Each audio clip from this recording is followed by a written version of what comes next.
السلام عليكم بنات، اشتركوا في القناة وفعلوا الجرس ليصلكم كل جديد. لهذه الوصفة راح نحتاجو كيكة اسفنجية ولكن مالحة. راح نحط 3 صفار بيض، نحط معاهم فلفل احمر وملح وفلفل اسود.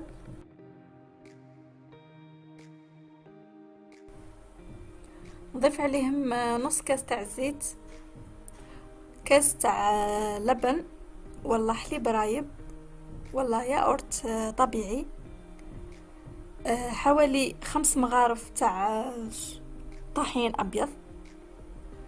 ولهنا ضفت الشمندر او البيطراف كما نقولوا له حنايا من اجل اللون فقط. وثلاثة بياض البيض كنت خفقتهم مليح، طلعتهم على شكل ثلج، وراح نخلط كلش مليح مع بعضه. من الأحسن أنكم تضيفوا ملون غذائي بنفسجي محمر لون الشمندر باش يخرج لكم اللون أحسن. أنا ما كانش عندي، على هذا ما ضفتش. شوفوا لهنا حطيت الخليط نتاعي في ان بلا ودرت فيه ورق الزبدة. لهنا بعد ما طاب على درجة حرارة 180 راح نضيف فوقه كريمة الجبنة او اي نوع جبن نتوما عندكم تقدروا تستعملوه. ضفت عليه ايضا شوية تاع البيطرف باش يلون لي هذا الكريم. راح نفرغها كامل فوق الكيكة.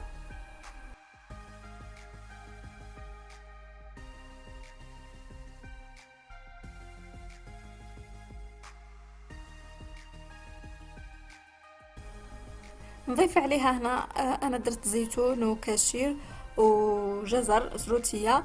نتوما كيما تحبوا ضيفوا برك من اجل الالوان.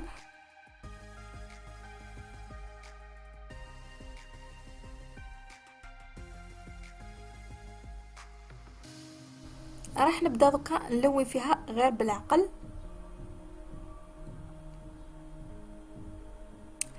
هذه الكيكه بعد ما تطيب حاولوا انكم تغطيوها بمنديل هكذا باش تعرق شويه وما تكسرش معاكم كي تكونوا تلووا فيها.